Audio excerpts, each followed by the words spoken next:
started here. Thanks for your patience. You think we made the right call instead of getting electrocuted up there? So this is better. I'm John Skirdick, the Chief of Collections here at the Cleveland Public Library. We've been so excited to have this day here.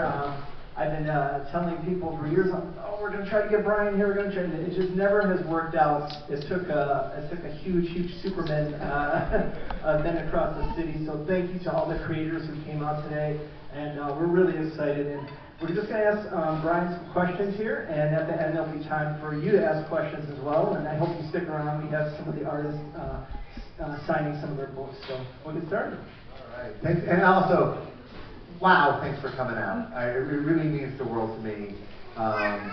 John and I grew up together. When he got a job here at the library, I would hang around here all the time. This is where I did my research for like Torso and stuff like this. Thank you. That was a vision, but thank you. And so this was my neighborhood. I worked across the street at the old arcade at Super City Comics. Super City Comics? And, there used to be stores there that were open, and we had a great time there. And so coming home, coming back to this neighborhood where I grew up in, we have so many memories here. Yeah, so this is real beyond measure to be sitting here with you talking about Superman and all the things that we have to talk about. So. Yeah, we're going to kind of go into. We're going to start in the early days, and if you could tell everybody here, where you grew up in Cleveland. I born and raised here, lived here for 33 years. I born on University Heights, grew up there, went to Huber Academy of Cleveland, moved to the West Side, where once I was an adult, lived in Lakewood for most of my adultness. Never had a car here, so rode my bike every single day for hours and hours and hours. I would ride up to Willoughby to go to Cosmic Comics, Jimmy's store, and I literally would ride in blizzards. I would ride in slushy Cleveland days, rainy days. Right, I interject, like growing up here, Brian's like, I think I do want to, so I let him drive my car one time. Horrible. Just instantly, you knew you just should be with the bike. Yeah, no. Once, my wife got pregnant, she bought me a car and said, "You're not riding me on your bike. So you have 9 months to figure this out." So that I did figure out I can drive now, mostly. And I learned from Grandpa Thano, it's not great. And but anyway, so this like I rode these streets every day for years and decades. So to be back here celebrating Superman is incredible. I just wanted to thank you all for coming out, and thank God we got the air conditioning. Because when I was out there in the swell, I go, yeah, this is why I moved. It's like this is I'm melting. Anyway, I'm not built for this. We got like 12 days of good weather, come on, give us. So to talk a little bit about the early days of Super City, like what did you do there across the street in the arcade? We stopped shoplifters from stealing the erotica comics in the back of the store. There was a lot of kids would come back and buy, like the Cherry, what the names were, where the kids would like shove comics in their pants and try to run out of the store, and Jimmy would tackle them in the old arcade and send them on their way. And but mostly, I must say, I knew I wanted to make comics at an early age. I figured out, like at age 6 or so. As soon as I figured out, there's names in the books. These are the people that made this, and I'm experiencing something because they made it, and I would like to do that. I would like to be one of those names in the books that do that. And because we're in Cleveland, and even like pre-internet and pre-everything, like when people were trying to relate to my weird littleness, they would like, my teachers would say, hey, Superman was created here in Cleveland. And then we got older, Harvey Picar was like hanging around, and we would go to his signings. We were just saying, up to the Red Star Cafe. Red Star Cafe, yeah. We used to do a lot of, in the West Side, a lot of writing. So, and we were huge Letterman nerds of the day, so having Harvey on Letterman would like rattle our brains. And so like it certainly let us all feel like, oh, there's a road from where I'm sitting to there. Like there was a lot of people constantly reminding me, like, oh, you can make your comics and you can get them done. That's great.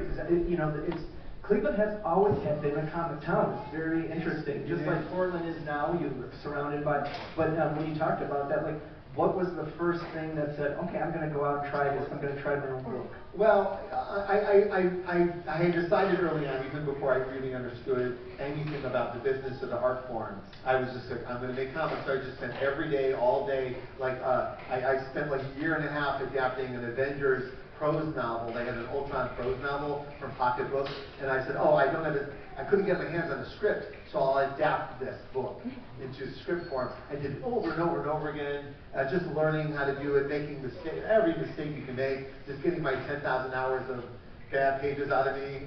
You know, I'm still working on that 10,000, but it's certainly like I knew enough to know you have to sit down and do this over and over and over again. And I did have the feeling to do that. And then I was going to art school. I got into the Cleveland Institute of Art, and they weren't wired for comics yet. But me and Michael Gaydos, who co-created Jessica Jones with me, was there. He was a year older than me, and kicking my ass and making me feel bad as an artist, and ruining my life. And then we became dear friends and created a bunch of stuff together. But so there were a handful of comic book people at the school, and we were all trying to teach our teachers that one of the most important art forms in America is happening in graphic novels. And it was like the mid-'80s to early '80s, where Dark Knight Returns and Watchmen and Black Orchid and like major, like Mouse and Love and Rockets, like major literary moments were happening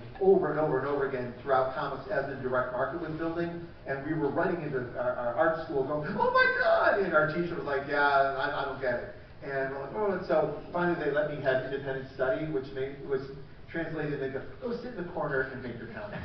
Stop whining. And so I did, and I got to I made a comic that was trying to impress my teachers. So I was like trying to be as experimental and diverse in my styles as possible. I made this short like anthology of like 5 or 6 little stories called Parts of the Whole. If you find it, do not buy it. And it was my first comic. And as part of my independent study, I sold it on the shelf of this comic book store. Now, I met this comic book store because I was also art tutoring, which is ridiculous because I was not good, so I don't know why I thought I was tutoring somebody. But I was tutoring some people. One of the kids came in and said, hey, there's a store downtown that you know that McFarlane Batman you have? He'll give you $50 for it. And I'm like, I need $50. So I went downtown and he haggled with me to he goes, I'll give you $5 for it. I go, I heard 50. He goes, 25. I go, I heard 50. And then he gave me the 50 and goes, hey, do you want a job? And I'm like, yeah. He goes, good, I got to get out of here. And he gave me the keys and left. And there's a person in the audience who knows that's exactly true. And I don't think asked me my name, which is really first red flag. And I did. I'm like, I'm now working at a comic store. And Jimmy started working there, and we stayed at Super City for many years, making the store. And we had a community of readers coming in, and I got to sell my comic book to them, and I got feedback from people who weren't my mother. And it was not like people bought the book and told me what I should do. And a few people have said, hey, you know what? You should send this book into like Fantagraphics or Caliber Press. There's a couple of small press people that are publishing stuff not far from this, right? So I was like, all right, let me know. And I sent it in, and 7 months later, I heard from Caliber and Fantagraphics about publishing it. And I was still in college, and I was like, oh my God, and it was incredible. And I ended up I went to Caliber because it just seemed more in line with like what I was going to do. And I ended up meeting like all of my people there. Like David Knapp was just starting there, Mike Omen was just starting there, and Marcus Draco. Like it was everyone. These all became like. Yeah, this is an amazing thing because this is pre-internet. You can find your team online. Yeah, now people, it's a little easier to like, hey, I like you. This is why I became friends with you. It was like, oh, this guy knows who Martin Scorsese is. It's like you find your people, and you know like. The library has always been great that we have kids coming in here, they find their clubs, they find their, people who are interesting. And I always kind of shifting, like, you're known for your very cinematic style and your writing. And if you could talk a little bit about, like, sort of your dialogue and when you got that gig, like, kind of taking you up through to getting the gig at Marvel. Well, he is a vessel, last question. But so we met around this time, Yeah, yeah. and then we became little film bros. Anyone got a little film bro you used to go see all the movies with? Yeah. And that was us. And we went to see everything. We would literally walk to Westgate with the buses and running. We walked to Westgate to see National Born. Yeah, we did. Just like that, like he's that kid. And I'm seeing this great journey. Like he's like, I don't have money. Can you give me some for Mr. Hero? And, and now it's such a wonderful thing. But Yeah, but we went to all the film festivals. But most of our great movie memories are together. Yeah. Like we discovered the world of cinema and storytelling together, and it was kind of amazing. It was amazing. Yeah, it shows in your work. Yeah, so everything we were absorbing, I was trying to apply directly to what I was seeing, and like writers like Richard Price. Like there were also I to rewind a little bit, discovered early that comics were what they refer to as a bastard art form, and that it is not a pure thing. And I remember we saw Sting, Bring on the Night, the documentary, where he was quite arrogant in that documentary, but he said some excellent things, and one of them was how rock and roll was the bastard art form. Right. That he goes, I think there are people that they come and they do rock and roll and they just imitate Elvis. It just becomes the lesser version of Elvis. Well, when people bring in like opera or country or jazz or R&B and bring it into it and find a new form, it always elevates. And then I was like, that's what comics is. Like comics isn't literature, it isn't screenwriting, it isn't prose writing, it isn't line art, it isn't photography, it isn't painting. It's all of these things. Any way you want to mix them up, you can create a new version of the art. So you did, and I have to. People are saying, "Hey, ask Bendis this, ask this." I do have to ask. I want you to tell them when you started to find your style. And you did very cinematic and stuff. Can you talk to them about the time you got me arrested by the Cleveland Police? This is a true story. So I started making comics, independent comics, and I was finding my voice as a crime writer. And all my heroes outside of comics were crime fiction writers, like Richard Price. I think was like the person I was most trying to be like. And Richard Price really spent a lot of time telling people how much research he did. You read like Homicide by David Simon, the book that made the TV show. David Simon created The Wire. But in it, you go like, I spent a year sitting in the police department in Baltimore, and here's my book, right? I'm like, oh, that's what I should do. I should go do research. I should do all this stuff. So I was doing research and meeting people and hanging around the police department and going on rides with people. And then, so I also wanted to do like photo covers because I was trying to cover up that I wasn't that good of an artist. And then photo covers are fancy. Look, it's a photo cover. So our friend Rona, I go, hey, will you be the model? And he was Goldfish. I had a character named Goldfish, and then John was Goldfish. I go, you two will be on the cover of the book. And so we were driving around to like TV locations and taking pictures to look cool. And then we stopped on the Lorraine Bridge. Was the Lorraine Bridge? Okay. So we stopped on the Lorraine Bridge, and I go, hey, let's just stop in the middle of the bridge and just get her out on the bridge. And I'll take pictures of her looking at Tower City and like looking longingly at the city, and we'll figure out what to do with it later. And so we had a lot of props with us, like fake guns and fake knives, like all plastic, but nothing even close to real. But so I go, hey, let's hop out of the car and take some pictures. So I get on the car and I take the picture. And then you, in friendship, go, oh, I'll lay out all the props in case you need them. So you was like a prop master who laid out all the props. And I didn't even see that you were doing that, and I wasn't going to do that. And we turn around, and the bridge is closed, and there's 7 cop cars around us, guns down, because someone called and said there's someone on the bridge with a gun, because there was. And so I got cuffed, you got cuffed, right? We got thrown in the back. And our friend Rona was able to calmly describe what was happening here, pulled out one of my comics and said, these idiots didn't listen. And so we were able to get out. Like I was in the back of a cop car. I had a gun in my head. At one time, I will never forget, because it's not happened since. Gun in my head. I was like, oh, and as the writer of me is going, oh, that's what it feels like. Okay. And having completely disassociating from reality what's happening. And then I also remember, that was the day I said the stupidest thing I've ever said to an adult, was as the cop came into the car, and I was in the back of the car still, he goes, all right, we understand what happened. You know, if Steven Spielberg shows up here, he needs to get a permit to do what you're doing. You can't just show up with guns and start filming things. Like, everyone has to do that. I go, you are absolutely right. I'm sorry I scared you. The dumbest thing I've ever, that cop went, you, and he's just screaming at me like, I wasn't the one that was scared, you were scared. And I'm like, oh, okay, sorry. And then we get home. My friend Rona is still my friend, but that year, her mom said, you're done being his friend.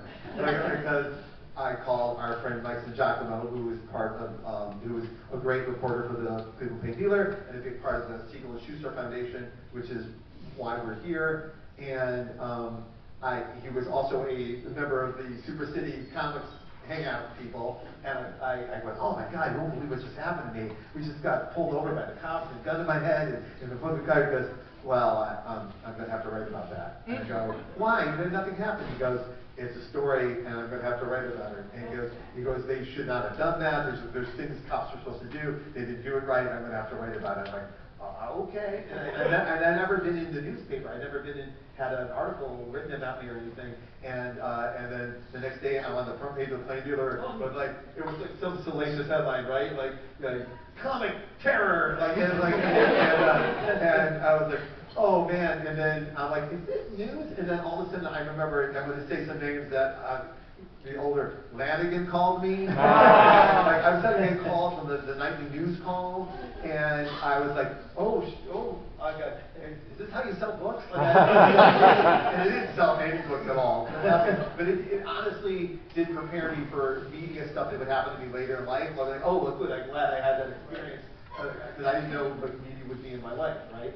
So we did that. You and I had the experience of almost. Glad you're over. I'm still trying to. That could have been a very bad ending to this story, but we got out of it and we had a good laugh afterwards. Yes. And then a couple years later, Rona called me and goes, we can be friends again. Oh, thank God. Because she was my friend from when we were little kids. I was like super bummed out that I made her mom so bad, and she was absolutely right. I put her daughter in danger, and she's completely. We won't do all of the stories, but any Miles Morales fans in the audience here? We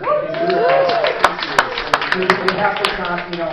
A big thing, as I said, people pepper me. And please ask Brian about this. But if you could, talk a little bit about the creation of, Jessica Jones.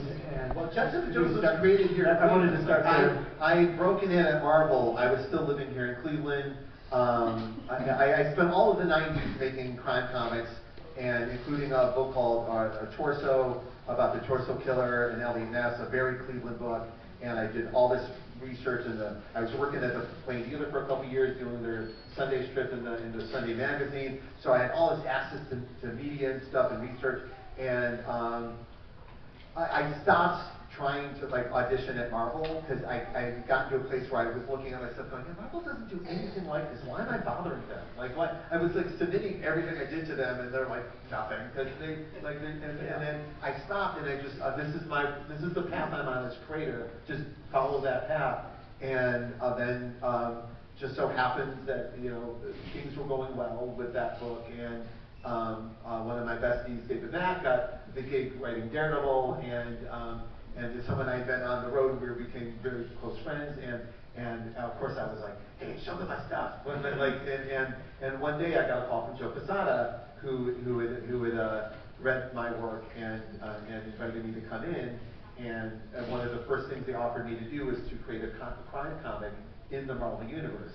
And I remember I was in Lakewood, pacing back and forth, pitching a book way more adult than they produced, way more, but they said yes to it. So Jessica is a Cleveland-born comic creation as well. The name of the street you live down in Lakewood. So I started writing most of the Spider-Man when I was here, and so that was around, was that 97? 99, and it came out in 2000, but I started in 99. And I remember thinking, because comics are so weird, every comic felt like this is the last time they're going to let me do this. Yeah. and then by the time I got to Jessica, they signed me to a deal where I was exclusive to them, and that seemed insane to me, because just 2 years before, no one was interested. And you know, writing Spider-Man the whole time, it was going very well, and it was a dream come true. It was really so if you've never read the book, it was literally, hey, do you want to start Spider-Man over from scratch and cherry pick all the good stuff? and so I got to do that with an excellent artist, and it really, just everything I learned all through the 90s was coming to fruition on this one book. There's a lot of books before that happened. Yeah, I know, a lot. And so Miles came out of, we were sitting around Marvel at a retreat at a lunch one day, and what I love about it is that we weren't panicking. Like sometimes when you're creating new stuff, it's like, oh, it's not working, what else we got? And instead, everything was going well. I'm like, well, what aren't we doing right? Like, what's missing? Like, what's going on? And we started talking about just the legacy of Spider-Man, and like him being Caucasian seemed the least, like he's from Queens, he lives with his aunt, and he's a science nerd, and like none of it felt like it was actually speaking. Yeah. And I'm like, and then we started talking about what if Spider-Man was of a different race, and what if Spider-Man was from a different culture, and we started having that conversation, and a year and a half of development, like really slow percolating. Miles Morales came out of, and at the same time, we knew we were going to have a multiracial family, and I started consuming media in a different way, and it kind of saw what was missing. It was clearly missing, and that was all part of the creation of Miles into the world. And then like it's so funny because I hadn't looked at the original script in a long time, but during the pandemic we were like auctioning off a lot of stuff for charity, and I printed up some scripts to hand out to people for a thing. And in the script, it says at the last line of the script, and his name is Miles Morales. That's it. Argument over. And I don't remember what the argument was, but I put my foot down in the script, which is such a funny thing to do. And I like, I wonder, and I looked to see if there was a list of names or something. But I do remember like some people were throwing out like weird names that I didn't catch, and so I landed it there, and so it's in the script, and I, knowing all of the things that could go wrong with like no one was going, oh, Peter Parker's so over. Like no one was saying that. So me coming in with this character could have been a minefield. They were saying different things though, like wasn't there some controversy in the early days? Yeah, you know, it caught quick. I know that. Yeah, we got dinged pretty hard by what you don't want to say right wing, like yeah, you don't want to say like everyone who doesn't like your work is like racist or something. Yeah. But like it was like actual racism, like you're really not hiding what your problem is here. And it's like I can't relate to you, and I'm sorry. And maybe if you read this book, maybe you'll open your eyes to different ways to see things. I just ask you because here we are in Superman. Some people are still bringing up the new movie, you know. Like yeah, no. There's always like, and I had it with Riri Williams as well, and Jessica. There's always some. Don't do that, and I'm like, no, don't worry about it. Yeah, go read something else. And often to the point now when I get dinged with stuff like that, I'm like, oh, is it going to be hit? Because like every time I get dinged, it goes, because Miles is so weird. It wasn't Alex Jones. Who's the other guy? Bill Riley. Not Bill Riley. Begins with a G. I'm like, Glenn Beck. Thank you. Glenn Beck went on a show and said that I created Miles Morales because Michelle Obama hypnotized me. I swear to God, I'm not misquoting, creating a gay black Spider-Man. And he wasn't gay. They just added that on for whatever. And this was so idiotic. It was so weird, and it was so feverish that Jon Stewart, all the other shows, Stephen Colbert, did pieces about Miles Morales to ding Glenn Beck because he's, it was such an easy thing. So we got an insane amount of press from Miles Morales, so we would not have gotten it just would have been another comic. Right. But it was like I'm sitting there just on the new, on a home drawn, and all of a sudden like you're talking about Miles on the Daily Show, and I'm like. And I know there are people who think the radio's talking to them sometimes. Like, oh, am I having one of those? Am I having a break? Like, am I just yeah.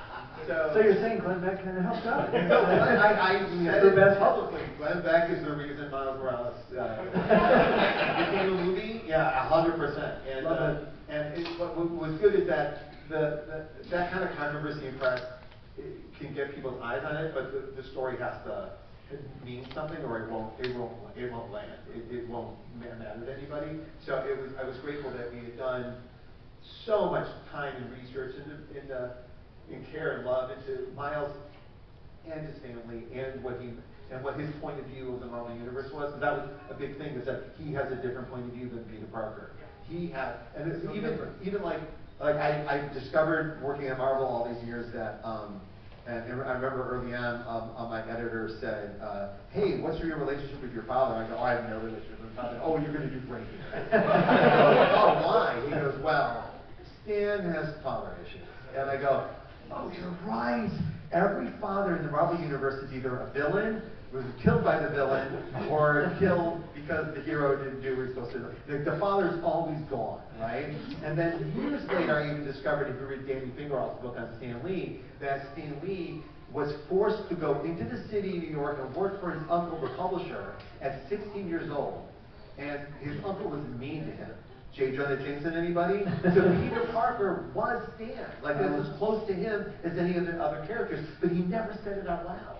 He never went around going, "Yeah, it's me," but it's a lot of him working through it, right? And so I went, well, what if there was a superhero in the Marvel Universe whose parents were alive, well, and loved shit out of it? Like the whole, like Peter can get away with it. Aunt May is always busy or in the sick bay, right? And like, what if mom wants you home by 5? And if you're not home by 5, she's calling everybody, right? And so we like that seemed more of an obstacle for a hero, right? Yeah, and so we brought all this with us to Miles, and I was I still remain so grateful that it was met so warmly, and the people who found a connection to it were more vocal than the people who were mad about change. And I love seeing the kids still come in here all the time. It's the #1 Halloween. It's just such a wonderful thing for our community here. A hug that never ends in my life. Yeah. And it's one that, like, we just made the comic, and the movies are made by wonderful creators. There was 1,000 animators on the last Spider-Man movie, and they all did the work of their life. I had nothing to do with that. It's just I'll sit the rest of my life going, why here, why this? It's just incredible. Right. And then the video games as well. A lot of adults don't know. The video games outsell the movies 10-1. More people have experienced Miles as a video game character than they ever will in other media, and they're the best. They're the best fans of Miles. They've literally been in his shoes, like, literally, and so it's. None of this was planned. You were there when we were planning. Like, there was no Marvel Studios. There was no superhero movies every 8 weeks. There was no Disney Plus with streaming TV shows. None of this existed, so it wasn't a dream of ours, right? It was, I just want to make good comics, and I really hope they work out. We used to talk about, God, we should have one good comic book film. Yeah, like one more. Like, we had like Richard Donner Superman, like just one more. 78, yeah. We all went to see Dick Tracy at midnight with our that was a good one. But yeah, the world we're living in now was not the world we were developing these characters in, but it was building around me as it was going on. So all of a sudden I'm like, hey, you want to go help on the Iron Man movie? Go, there's an Iron Man movie? Like, that's where it started. So by the time Miles was built and ready to be, they were like, yeah, Sony's gonna make movies. I'm like, really? Like, yeah, none of that was planned. So it's an incredible experience, and the gratitude is enormous, and it just never goes away, because it's also, for people who don't know, it's international. When I started in comics, it was there's American comics and European comics and Japanese comics, and they were very segmented. Even in our store, they were segmented. But now it's everything, everywhere, all at once. It's there, and we get to travel to places all over the world, and they love these characters, and they love the mythology that comes with them, and feel connection. And I've been a couple of times brought to places specifically because the governments aren't getting along, but the culture is where the people are really connecting, right? We made the right choice. And so I think having that experience is enormous, and it does fill you full of the Spider-Man theme of, oh, you have a responsibility here. You don't suck. Like people reading these and taking them more seriously than you are, and you did that. Well, I'm going to do a couple more questions because we're here for Superman Week, and before we open it up to, but so you leave Marvel and you go to DC, and then you write Superman. Can you talk a little bit about? You're going to like this, because so the plan, I was like, it was like working at Marvel or DC, it's like being I figured out later, it's like being a cast member on Saturday Night Live. Like, it's not a permanent thing.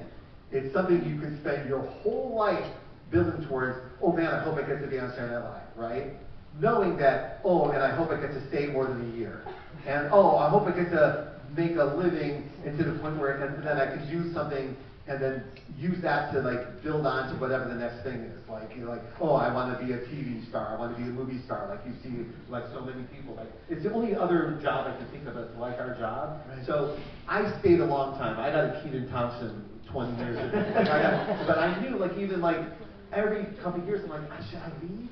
Like, you're supposed to leave, right? Like, everyone, like, people haven't come and gone in the time I was there, and I went from young ingenue to veteran, you know, and I was like, oh, should I leave? I'm the old guy in the room, and so I knew eventually it would be time to go, and then, like, there's always a reason to stay. Like, then they started making Marvel movies, and I was part of that committee, and I'm like, well, I want to be here for this. But we're making an Avengers movie, and so I stayed as long as I could. I knew it was time to go, and at the same time, DC had reached out to me and said, hey, come do this, come be part of this. And I had a meeting with Dan Dio, and I had to make the choice. And originally, I was going to do what I'm doing now, which is just start my own stuff, just start building my own stuff and use everything that we built to make that stuff happen. And DC came up with a great offer. It was really, really sweet. I was like, oh, should I? I don't know what to do. And I came home for my brother's wedding. I came here, and I came to visit you in the library, and you had the big Superman exhibit, right, from a few years ago, 2017. Yeah. Right?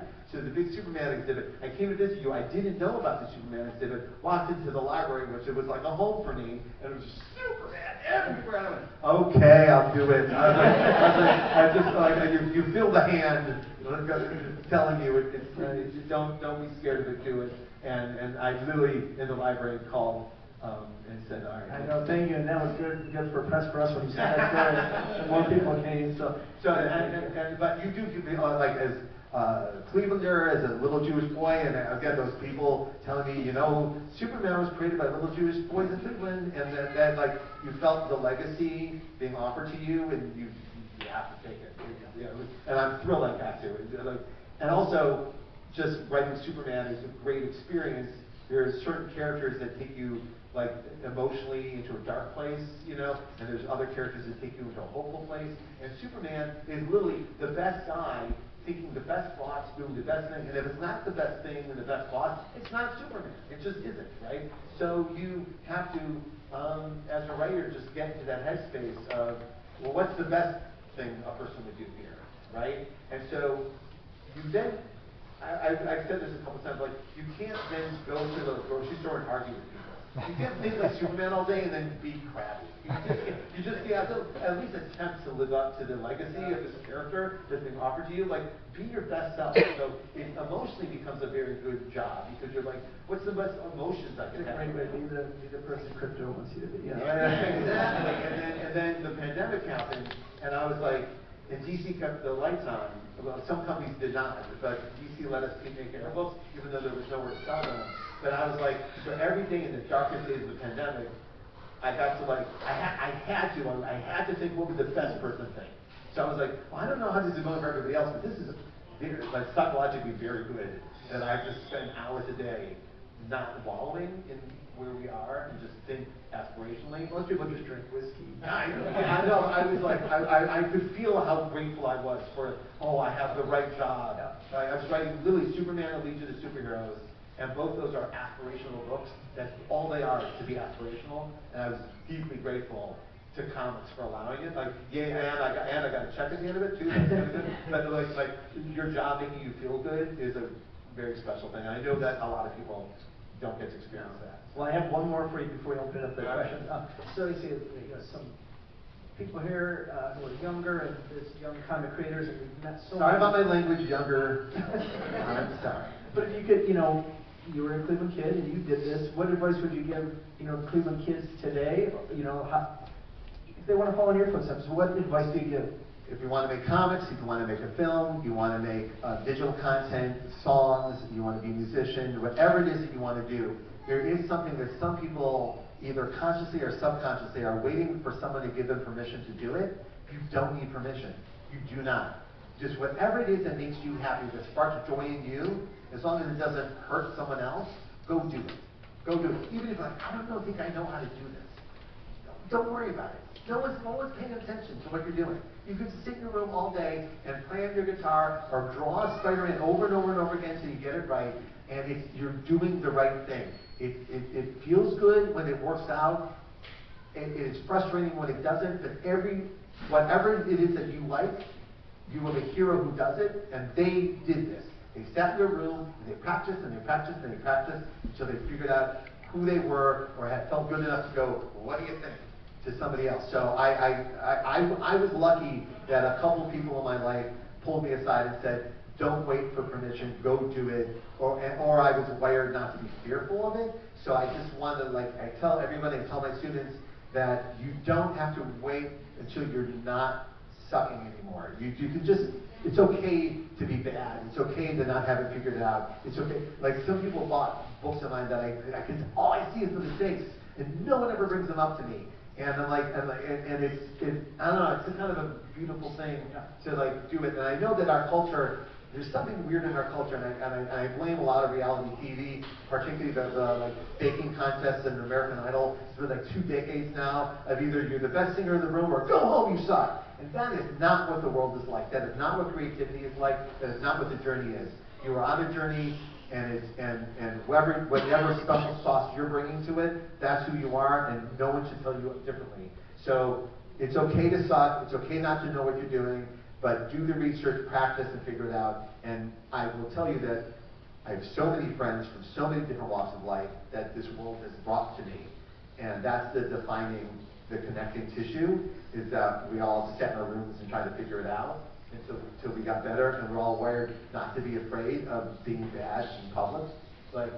It's okay. And I come to myself and I go, I have blown it publicly. I have made mistakes in Marvel Comics. And everyone goes, boo, and I go, yeah. And I learned from it and applied it to the things that we talked about that worked out, right? It's okay, because I point out to myself saying, anything you can imagine fearful happening to you by creating something has happened to me. It's okay. It totally is okay. It worked out. It worked as long as you learn from it. It's kind of like I'm to the point now when I'm failing, when I'm blowing it. My body starts reacting like it's winning, because so many times, right after the failure comes, oh, you figured it out. Right. Oh, there it is, right? So when I'm like, oh, this doesn't work, my body starts getting all excited because I know we're right around the corner. So I tell people, it's luxuriating failure. Love it. That's where you can learn all the good stuff. Then all I talk to my students about is all the times I messed up, because that's the only time I learned something. I never learned anything from, well, that worked out. I love it. Yeah. Great answer. Thank you. All right, we're going to open it up here to a few questions. You can talk about anything you want to talk about. Yeah. So. Okay. Go ahead. So your transition from Marvel to DC, let alone being from Cleveland and all the things beyond that, put a lot of eyes on you when you took over Superman. What did you do as a writer to make sure that you were still having fun during the process? I disassociate from any press. I can't control what people. It's also I'm of an age where I came up with the internet. We were on AOL message boards, and then we were on So I got to make all my internet mistakes early on in an internet that doesn't exist anymore. Thank God. And so even the early days of Twitter, where you thought, oh, I'm having a conversation, I'm debating. Oh no, I'm not. Right? Even learning that. So I learned all those lessons. So what I learned is that all that matters is the story. All that matters is the truth and honesty of the craft of which I'm doing. So have a take. There's this quote that's going around Instagram that I love that Tom Hanks brought that he learned as an early actor, that I realized this is exactly the truth. Is that he was on an early movie, probably here in Cleveland, and the director got really mad at all the actors for asking a million questions, and he goes, hey, stop asking me questions. Here's your job. Show up on time, know your lines, and bring something to the table. That's it. Everything else, shut up. And he goes, everyone go home and figure that out and come back. And then he went home and goes, show up on time, which means show up early. Also means be someone people can count on, and that you found out early. There's been times I got the job because I showed up, 100%. Like, I'm not the best guy in the room, I was the guy who showed up, right? Including when Marvel was in bankruptcy. They hired me because everyone else left. And know your lines, just be prepared for the situation. Wherever situation you're coming to, research the other people in the room, figure out what's going on, and then bring something to the table. What do you have to say about Superman that no one else brought, right? So I was bringing, like, I was really focused on the truth element, because not unlike today, there were people having a really rocky relationship with truth, and it's and what it means, and how you're getting it, and who you're getting it from, and what it. And so I was like, oh, this is this character who represents truth and justice. And these words are really under like attack, and their meaning is under attack, and let's explore that. To the point where I got to, why am I pretending to be Clark Kent? That's not truthful. Like I'm living a lie and telling everyone to be truth and justice, right? So I brought all this to the table. No, and also because even with Spider-Man, like there are things that people are nice to me about now, but in the moment they came out, the internet was dragging me, right? So I also learned not to worry about that. Like when Riri Willis came out, people were pummeling me, like online. I had to get offline for a while because it's just like totally creepy weirdness. And then now she's the #1 show on Disney Plus. So that was a fun. Yeah. But like how do I so it's hard for me to like take it as anything but I have to do my best work. Just do your best work, be your honest self, and that's it. So it's I'm sorry for the long answer. It's only like every second of my day is consumed with, well, how do I manage this? But yeah, so I tell people that too. Like, hey, yeah, this happened to me. Don't worry about it. Just do your honest story. And once the work is out there, it has a life beyond you. Even when we're making independent comics, like you don't know who's going to pick them up. I remember like I had a book that sold like 800 copies, and I got a letter from Germany. Hey, I bought your book in Germany. I'm like, there's only 800 of them. How's there one in Germany? But you realize it takes a life on its own. Sometimes in a big way, sometimes in a small way. Just let the work speak for itself, and that's your statement. Don't argue online about it. Just make your statement and let the chips fall where they may. Was that the answer to your question? Okay, all right. Yeah, please. You mentioned how you were very interested in like movies and stuff. Were there any specific movies that inspired your work? Oh, so many. So I came up with Scorsese and Spielberg. Like I'm a Spielberg baby. Like early Spielberg. Like I was 10 years old watching Star Wars and Close Encounters, going, oh, what's happening to me? Like cinema was changing as I was at that age where, oh my, and I know it's happened to you too at your age. Like there's stuff going on in the media right now that way beyond what was even going on 5 years ago, right? So these things were not only, and also I got to tell you, George Lucas and Steven Spielberg, people forget, not only did they do the greatest magic tricks of all time, they immediately told you how they did it. Like you're like, hey, look, you want to see how we did the land speeder? It was, oh my God, that's amazing. Like they told you the trick, so you feel like not only you showed a great magic trick, you might be able to do it too, right? Like it's doable. We're just out here in the desert figuring it out, right? So, and also Spielberg was very good. I just rewatched it because I did that blank check. But there's a Raiders of the Lost Ark making of where they're on the set in like 1979, and Spielberg's like, I don't got this. I don't know why we're here. I'm embarrassing myself. My friends are going to kill me. He had total imposter syndrome in the middle of the making his masterpiece, right? But he was really sitting there in the kind of way that they would never show today. There would never be a director going, like the director of Doom going, no. They would cut that out. But back in the day, seeing this master filmmaker spinning was very inspiring to me. Like, oh, everyone feels this way. Like he's there right now with Harrison Ford looking like that, and he still feels bad. Okay, it's part of it. So it was not only lessons in, wow, look at how these films are structured, but how they're handling themselves as creators, and how finding out that Steven Spielberg's major inspiration of those days was Chuck Jones, the guy who made the Bugs Bunny cartoons. And he used to hang out with Chuck Jones all day long. You can read about it. There's books about it, about their friendship. And anyway, so, but like when you watch Raiders of the Lost Ark, there's a lot of Bugs Bunny in Raiders of the Lost Ark, and you're like, oh my God, you see how people can bring stuff into their work that what other people wouldn't.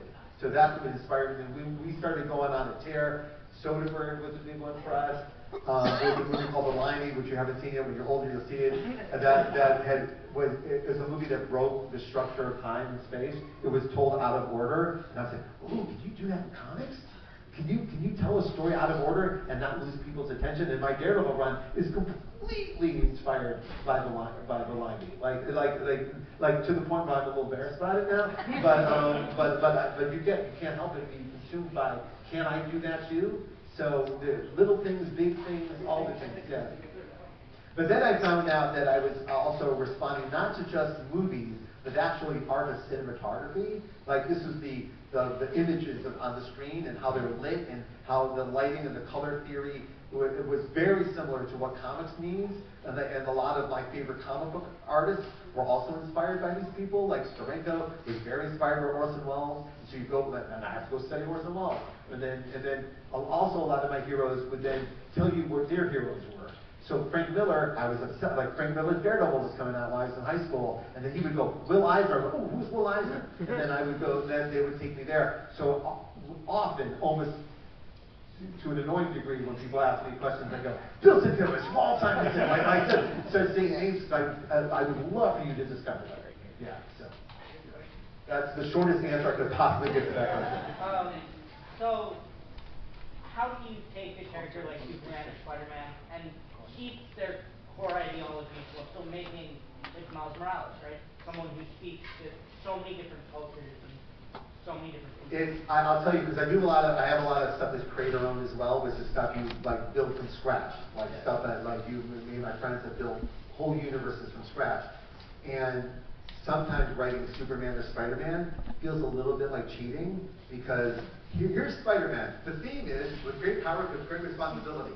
Go. You're like, well, that's the hardest part. It's the theme. And like you're giving me a theme to dive into. Like, what's my relationship to responsibility, right? That part is, again, it feels almost like cheating. Like you know what the good version looks like. And also, because these characters have been around a long time, you've also seen some bad versions of them, right? In all kinds of media. So you kind of know which ones you like, right? And like, okay, don't do Quest for Peace. Don't do Superman 4, do Superman 1. No offense to my Quest for Peace. Even though I did put Nuclear Man in my run. So it's really like even going back to often for me, it was like my biggest problem was when I got Daredevil. Like Frank Miller's Daredevil is like my Bible. So like my first instinct was just imitate that. And like, no, the lesson of Frank Miller's Daredevil is he did something different. He did something else, right? So that's the lesson, right? And we learned this, like Hollywood always learns the wrong lesson from a hit. When something's a hit, like remember, like it happened recently. Barbie's a hit. We just greenlit Hungry Hungry Hippos. You didn't learn the right lesson, and it happened even like Michael Keaton's Batman came out, and we thought as fans, oh, here come the superhero movies. That's not what we got. We got the Shadow, we got the Phantom, we got Dick Tracy because you kids like 1930s pulp heroes. No, like you're missing. Like there's always the wrong lesson being learned by Hollywood. So we as creatives try to really like focus on what the right lesson are. So aspiring towards the best version of these characters is both the hardest thing in the world and kind of the easiest thing in the world, because someone already showed you it could be done. So just do that, but your version of it. So yeah, I hope that it's and every character comes with their own problems and solutions, right? Like there's no catch-all for all these characters. In fact, I couldn't believe how different it felt writing Superman than it was writing Spider-Man. Like you're still typing 22 pages of the script, and the story has a structure, but everything else about it felt like so different. I was like, wow. And I was even kind of prepared for it, and I wasn't prepared for it. But with Miles, even to answer the question you actually asked, it was a yes-anding of the Spider-Man idea. What did you took? Like he's going to find out. Like that's what I figured out was Peter's going to tell Miles, with great power comes great responsibility. What does that mean to you, this kid who lived a completely different life than me? Everything about your life is different than mine. What are you going to do with it? And that gave me a great road to and once I had that figured out, that's when I said, I'm ready to do the book. Like I know what the book is. right? And it was really for Peter to become the Uncle Ben character for Miles, like that someone's going to tell you the truth and leave, right? And now figure it out. So that's where it came down to. And she was there. Hi. Me? Yeah, say Oh. something. Hello. Hi. Here. You know, we just gonna freestyle. Hi. Stop. Stand up. Okay. Hello, my name is Anastasia. I discovered your comic books when I was in high school. Oh, thank you. And then Miles came out, I believe, a few months after I graduated high school. And my question, Miles and Riri, I think. And my question for you is, what is it like to experience these culturally significant characters get new life breathed into them? Because when I think about the comic books, right, when it came out, there's a slight cultural disconnect because obviously you are not black, you are not Puerto Rican, right? So what is it like to see people who come from these walks of life actually give them the life? Well, it is one of the best parts about being a writer or a storyteller is that you are giving yourself permission to leave your experience and find other experiences and kind of feel how that connects you to them, right? And it's so funny, like the character I've written that's so far from me is Daredevil. Like Matt Murdock is a Catholic, Jewish, handicapped, blind, sort of, but he has superpowers, and as a lawyer, which I would never be, right? So everything about this character is completely different. And just an example, there's many characters that I've written that are like not me, but I find myself attracted to them or pulled towards their experience, and I don't know why, but I'm going to figure it out while I'm there. And I've written characters of almost all walks of life, and sexual orientations and sexual identities, and it allows me to do research. It allows me to ask the questions of people. In the 90s, when I first discovered how fun research is, what's fun is I've never met anyone who didn't want to answer the questions. It's about your job, it's about how you grew up, it's about your relationship with your parents. People are dying to give you truth because they would like you to take their truth and make something truthful out of it, right? So I'm a little addicted to it, honestly. I'll put myself in a situation. Well, now I have to go find out how to do brain surgery and go and talk to people. But I found it was so funny. Like I remember when I started making crime comics, detectives, and they would immediately, as soon as I found out I was writing something of fiction, they go, "Oh, can I teach you how to hold a gun?" Because I'm so sick of actors going, "Bam, bam," that's not how you hold a gun. And doctors get so mad at ER, even though there's ER doctors on the set of that show. They'd be so mad about how something going on in the pit. They go, "That's not how we do it." And so I get, I don't know. It's a great way to live a life of meeting people, exploring their truth, writing a version of it, showing it back to them, going, what did I do wrong? What did I miss? Right? And I have now a collection of people in my life that are excellent at their jobs or have interesting lives that have inspired me or helped me, and I know I can count on them to tell me if I've done something right or wrong. And I've also learned when someone tells you that's wrong, you listen to them. You've not lived this experience, and also I figured out with Miles, I wrote as much truth as I had in me, and as much as I could explore, and then got to hand it off to people who lived a life closer to his, so they can bring their absolute truth to the character. So I got to have my fun, and then it keeps going. Building, like Cody Ziegler's writing Miles Morales right now, and it's it's so great, it's so good, and it's so a place I could not have gone there myself, and I'm grateful. It's also I was writing Miles during the Obama administration. It was, for those who remember, a very different world than the world we live in right now, and we had different conversations about a lot of different things, and Miles was reflecting some of that, not a conversation I would have today or be interested in. So it just, things evolve and change as we go, and the conversation and these characters evolving with it is part of it. Peter Parker used to wear disco suits and go to the discotheque back in the 70s. These characters evolve with the time, and that's part of it too. So,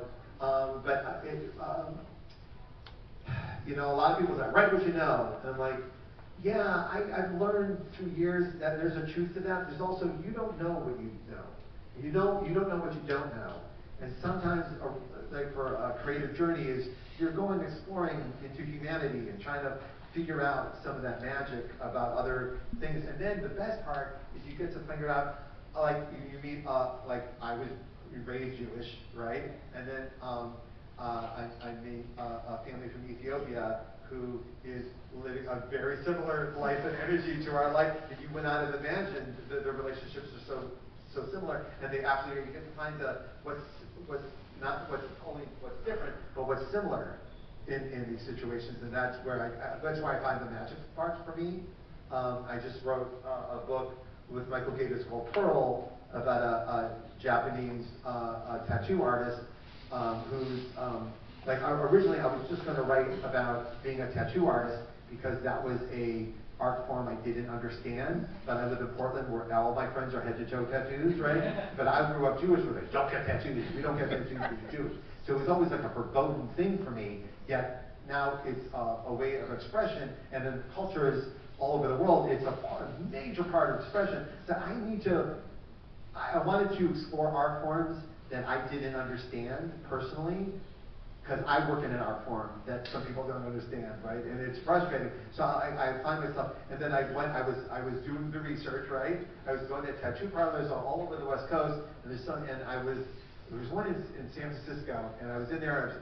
I introduced myself, and I say, hey, I'm doing this, and they go, oh yeah, you're on to the Yakuza. And I'm like, oh, now I'm writing about that. I can't not write about this. Like, I'm a crime writer. I can't write about. So it became about that as well. And that's all the exciting parts is that you get to go exploring and seeing things through different eyes and how it connects to you. Long answer, sorry. It's But you guys good. a very complicated Thank you. thing about life that I take very seriously. But I will say that you don't want to just write about yourself because, but by writing about other people, you get to find out more about yourself too, if that's the journey you want to be on. So, amazing. Thank you guys so much for questions. And we've got to keep on the Superman schedule here. Brian, you please stick around for the signing later from all of our artists. But I want, on behalf of the Cleveland Public Library, we've been trying to get you here. We're so proud of you, and we're very happy to have you here. So thank you. Please give a round of applause.